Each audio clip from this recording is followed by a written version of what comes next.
The following program was produced by an independent community producer. The opinions expressed do not necessarily reflect those of the ECAT staff or board of directors.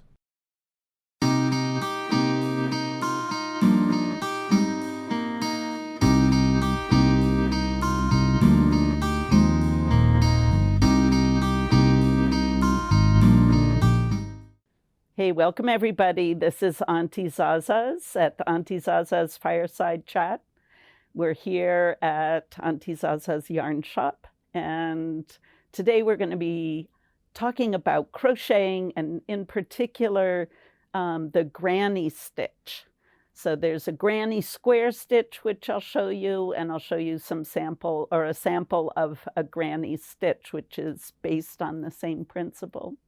But before we get into that, I'll share with you some fun upcoming events that are happening at Auntie Zaza's. This summer, we have a youth program that will be happening on 4 different weeks, 2 in July and 2 in August. The classes will meet on Wednesday and on Friday from 12 to 2. And kids between the ages of 7 or 8 up until 17 or 18 are welcome to join. We'll be working on knitting, crocheting, pom-pom making, and various other fiber arts like needle felting. So there'll be different vignettes that happen. There are multiple weeks where we'll be meeting, and the students can develop their skills or build new ones in each of the weeks. So looking down at my piece of paper, we're meeting at July 10th and 12th would be week 1. July 17th and 19th is week 2. And then in August, we're going to meet August 7th and August 9th and August 14th and August 16th. The classes, again, are 12 to 2, and it's $80 per week. And then in addition, we have an adult program that will be rolling out on the same dates, so on July 10th and 12th, and then there's another on July 17th and 19th. That class is going to be going over reading a pattern in knitting and developing your skills in reading and understanding gauge. So that they'll be on 2 consecutive weeks for that. So you sign up for either a Wednesday on the July 10th and then the July 17th dates, or on a Friday, whichever one works for you. And those classes are going to be meeting at 10:30 to 12. So we're excited to offer those programs for people who are interested in building skills. And if your kids are looking for some fun, crafty fiber fun, please give us a call at 774-269-6899. And we'll be very happy to help you figure out what schedule is going to work for you. All right, so today I'm going to be showing you how to make a granny square. This is, I'm sure you've seen traditional little granny square, which is all of a rage, as you'll be noticing. There's so many celebrities who are into both making and wearing really neat crocheted sweaters. So here's another one in the same pattern, but in a different color. And then I did a little bit of a border around it. And then these squares, you make individual squares, and then you can sew them together to create a vest or a bag or a sweater, whatever you like. And then I'll show you, this is a pattern that came from Yarnspiration. Whoop. I'm just grabbing my pattern for the name of it. It's the Crochet Granny Cabana shirt, and it was a free pattern. So this, again, is the granny stitch, which is similar to the granny square. I'll show you around the back of it. And then I put a little border around the vest with a collar. Kind of fun. And this was a really cool design where it literally started from the armpit and worked to the button band. So it started right here and then grew this way. And then I went back afterwards and I added the sleeve on. And it's all just the same repetition of 3 posts. So your post is, the little strand here. And in crochet, depending on what your stitch is, will determine what the height of the post is. So this granny square was all built on what's called a double crochet. And then you make little clusters of 3 with a chain space in between. So I'm going to show you how to do that. Drape this back over here so you can admire it. This was a great stash buster too. So a stash buster being if you have leftover yarns, you can get creative and not worry about when you're going to change the color, what colors are there, but just have fun using up your yarns. And I thought this was a really neat project to do so. I had used cotton string that was a painted string that I found in my stash to do the brown and the mustard colored part. And then I went around afterwards just with a solid white color to create a pretty border. So to begin, what we're going to do is create a magic ring. And this is a fun way to start the beginning of crochet. And you'll use this to make like the top of a hat or maybe the top of a sock or a mitten. So magic loop, I like to hold my strand across my fingers and wrap it, like I say, a breast cancer ribbon. I go around like this. Then I bring my hook underneath here and I grab my strand and I'm going to pull it out. And it's a little tricky because you're creating something out of nothing. So now it looks like I've got a little ring or a donut and I pulled my strand over. And now I'm going to create a chain and I'm going to chain up 2. I'm pinching it here. That's my tail. This is my working yarn. It's all a little awkward here. So I'm going to chain up 2 because I want it to be the height of my double crochet. 1, 2. And the first chain up is equal to my first double crochet. All right, now I'm going to make 2 more double crochets, so I'm going to have 3 total in my ring. I go yarn over, I go into the ring, I found my strand and pull it up, and now I have 3 on the hook, yarn over, pull through 2, yarn over, pull through 2. Now I have 2. There are 2 posts, the chain up 1, and there's 1.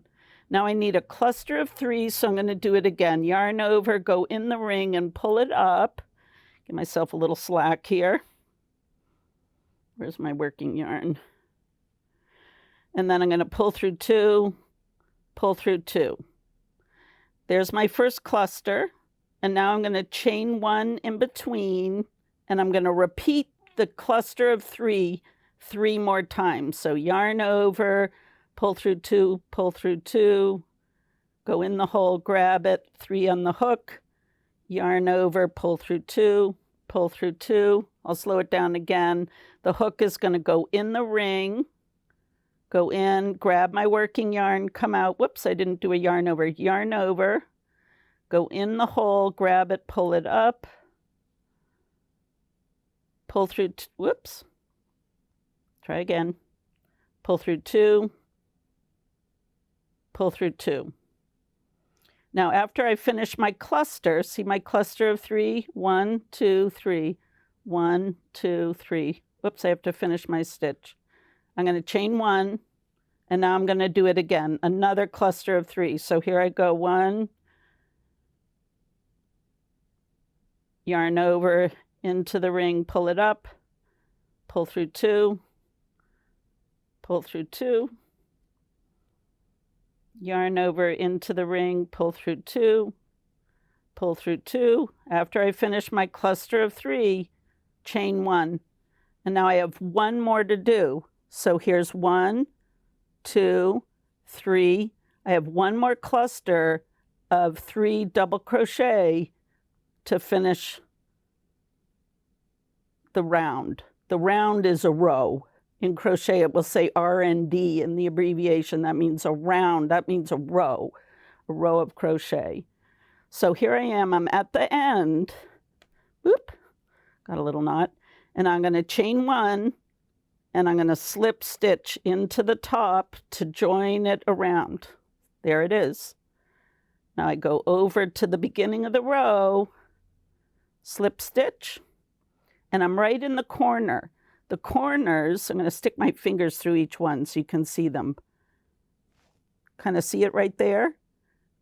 Now I'm going to begin the next row. How I start is I'm going to chain up 2 to make my first double crochet. That counts as my first double crochet.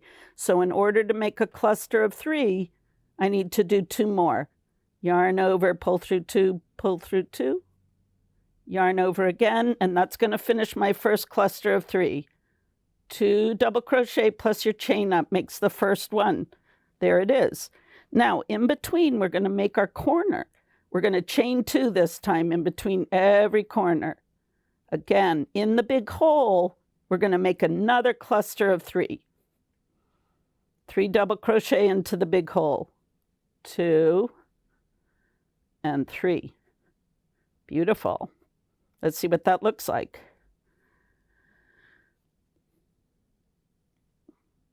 See it? It's beginning to sort of look like something. Now we're going to repeat this exact same thing into this hole. Here's our next hole, a cluster of 3. So first we're going to chain 1 in between each cluster, except in the corner. Then we chain 2. So now I'm going to do my 3 double crochets into the big hole. 1, 2. Now I'm going to show you what it looks like by switching off to my next one. We'll do a little magic here. Look at that. Boom. I finished the next round. And this is what it's going to look like after I've done my 3 double crochet, chain 2, 3 double crochet into each of the holes. Isn't that great? It's starting to take shape. Now this hole looks really, really big. That can be a design decision. If you like that big hole right there, you can leave it like that. Or what you can do is find your little loop from the magic loop and then you can pull it. See how that brought it right in? And then you're not going to cut this right at the work, otherwise it's going to come undone. You're going to take an embroidery needle and sew it in a little bit so that the end gets woven in. All right, now I'm going to show you what it looks like to go to the next row. So here we've finished, right? I'm going to stick my hook in. We need to slip stitch, and a slip stitch is a stitch and crochet that just allows the yarn to travel right along the height of the yarn you're working with. So instead of getting tall like these posts, it just slides the hook into the loop into a new position. So I'm going to pull through. I'll do that again because that looked a little weird while I was talking. So go in to join it. So we're going to go into the top of the first post, yarn over, pull it through that and pull it through again.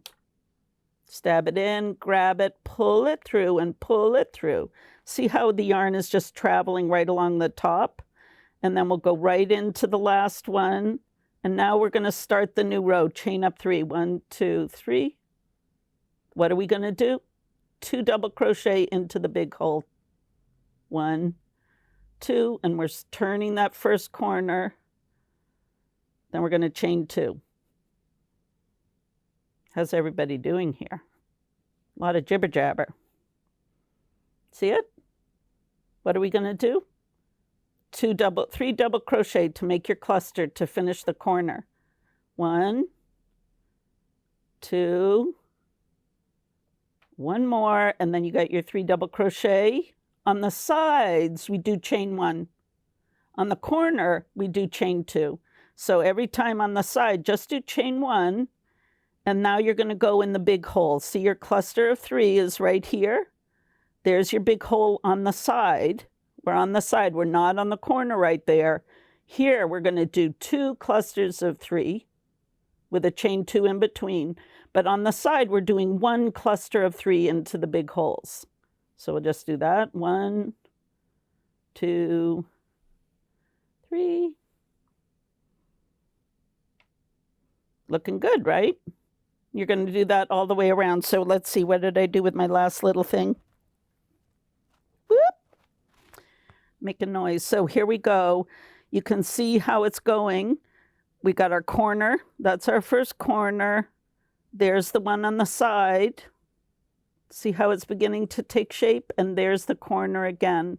And then you're just going to keep repeating and repeating, going around and around.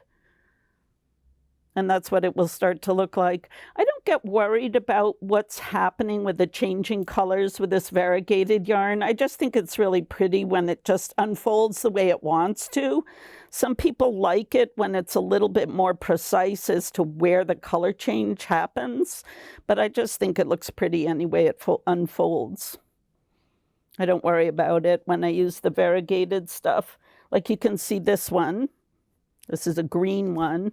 The color didn't go all the way, like this olivey green didn't go all the way around, but that doesn't bother me. I just kind of like it the way it rolls out, just naturally as the yarn changes colors. Everybody's gauge is going to be a little different, so that also might be a variable as far as how tight you're crocheting or how loose you're crocheting as to whether the rhythm is going to work out to go all the way around the row. Anyway, so there's a little intro to doing crocheted granny squares. All right, so that's a little introduction to doing granny squares and the granny stitch. So the granny stitch is the same thing as our rhythm, but you're working back and forth over a long side.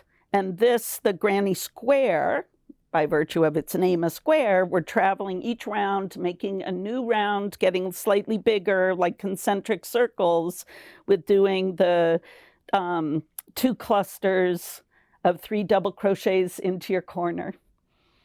And we'd be happy to teach you and help you to learn both crocheting and knitting. I hope you enjoyed today's show. Each week we'll offer some skills either in knitting or in crochet as we journey along together at Auntie Zaza's Fireside Chat. Thank you so much for tuning in and happy crocheting and knitting. Take care now. Bye-bye.